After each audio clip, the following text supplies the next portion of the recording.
A maioria dos brasileiros tem apreço pela democracia. 69% dos eleitores consideram o regime democrático a melhor forma de governo. É um recorde desde 1989, quando essa pesquisa começou a ser feita. Nesta segunda-feira, em que os eleitores brasileiros já sabem quem serão os candidatos a disputar a presidência da República em segundo turno, tanto Jair Bolsonaro quanto Fernando Haddad aceitaram o convite do Jornal Nacional para se pronunciar sobre controvérsias que surgiram durante as campanhas eleitorais dos dois e que envolvem exatamente o futuro da democracia brasileira. E os dois candidatos concordaram que a ordem em que falariam seria sorteada aqui e é o que nós vamos fazer agora. Vamos então sortear. Vou misturar bem aqui os dois papéis. O primeiro a falar é Fernando Haddad. E o segundo que vai falar, está aqui, o segundo papel, Jair Bolsonaro. Candidato Haddad, boa noite, parabéns pela chegada ao segundo turno em segundo lugar. Antes de mais nada, nós gostaríamos que o senhor aproveitasse esse momento para uma saudação aos eleitores, numa mensagem de 2 minutos, a gente vai dar uma tolerância de 15 segundos. Bom, Renata, Bonner, é uma grande satisfação estar com vocês nessa noite. Telespectador, cidadão, cidadã brasileiros, a grande satisfação estar no segundo turno com o seu apoio. É uma honra poder participar de um segundo turno de uma eleição presidencial, situação em que nós vamos poder confrontar apenas 2 projetos. Vai ficar muito mais claro para você a natureza de cada um dos projetos. Nós, do lado da social-democracia, do estado de bem-estar social, que garante o direito do cidadão, que garante o direito do trabalhador, que cumpre a Constituição de 1988, que ampliou as possibilidades e as oportunidades. Um projeto que visa gerar empregos e oportunidades educacionais.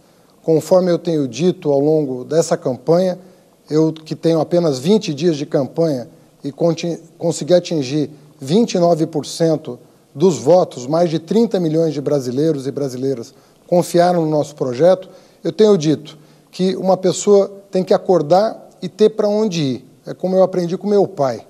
E isso exige do poder público oportunidades de emprego e de educação. É carteira de trabalho assinada numa mão e um livro na outra. Espírito desarmado em virtude do desejo de promover desenvolvimento com inclusão social. Nós não podemos pensar em outra natureza de desenvolvimento. Desenvolvimento para poucos não é desenvolvimento. A economia pode até crescer, mas ela não vai se estabelecer. O verdadeiro crescimento que nos interessa é aquele que é compartilhado com todos os brasileiros, sobretudo com os mais vulneráveis. É esse projeto de Brasil que nós queremos defender nesse segundo turno e o faremos com muita responsabilidade e com muito respeito a você, eleitor, eleitora. Candidato, o seu programa de governo prevê a convocação de uma Assembleia Constituinte para mudar a Constituição brasileira, a chamada Constituição Cidadã, que é o que garante a nossa democracia e que acabou de completar apenas 30 anos. Juristas dizem que a nossa Constituição ela não permite a convocação de uma Constituinte, não há previsão para isso. Só há previsão de reforma por uma emenda constitucional e que precisa da aprovação de 3/5 dos deputados e dos senadores. E essas emendas, elas não podem mudar cláusulas pétreas. Essas não podem ser alteradas de jeito nenhum. Um outro ponto é que, 10 dias atrás, o ex-presidente do PT, José Dirceu, disse ao jornal espanhol El País que não acreditava numa vitória eleitoral de Jair Bolsonaro e declarou o seguinte, abre aspas, dentro do país é uma questão de tempo para a gente tomar o poder. Aí nós vamos tomar o poder, o que é diferente de ganhar uma eleição. Fecha aspas. O que o senhor diria aos seus críticos que se preocupam com a democracia brasileira no caso do senhor se eleger presidente?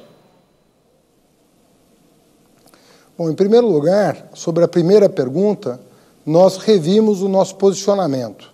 Nós vamos fazer as reformas devidas por emenda constitucional. Quais delas? Em primeiro lugar, a reforma tributária.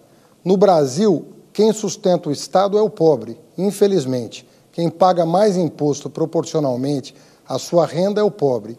E os muito ricos não pagam absolutamente nada, pagam uma proporção muito pequena da sua renda.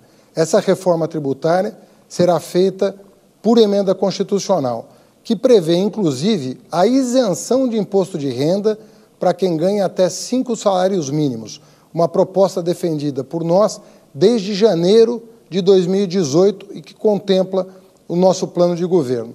A segunda reforma importante é a reforma bancária. Não é possível continuar convivendo com essa concentração de bancos, com as taxas de juros que eles cobram do empresário que quer produzir e do consumidor que quer comprar no crediário. Se nós fizermos com que o juro baixe, o lucro do empresário sendo maior que o juro, as pessoas vão voltar a investir e vão voltar a contratar. E se nós diminuirmos os impostos da classe média e dos mais pobres, eles voltarão ao mercado de consumo e exigirão dos empresários que contratem força de trabalho para produzir mais. Essas duas medidas são essenciais para a retomada do crescimento e vão ter que ser feitas por emenda constitucional. A terceira emenda constitucional importante é o fim do congelamento de gastos que afetou drasticamente o investimento. Sobre a segunda pergunta, o ex-ministro não participa da minha campanha, não participará do meu governo e eu discordo da formulação dessa frase. Para mim, a democracia está sempre em primeiro lugar. Candidato, o senhor tem mais 30 segundos para se despedir. Eu queria agradecer, Renata Bonner, a oportunidade de reiniciar esse segundo turno na presença de vocês, podendo conversar com o eleitor, com a eleitora, e pedindo a todos que acompanhem essas 3 semanas. O futuro do país está em jogo, o futuro da democracia está em jogo, o futuro dos seus direitos sociais e trabalhistas está em jogo. E nós queremos, respeitosamente, pedir a sua compreensão, o seu apoio, a sua atenção, para que você vote conscientemente. Muito obrigado. Obrigado.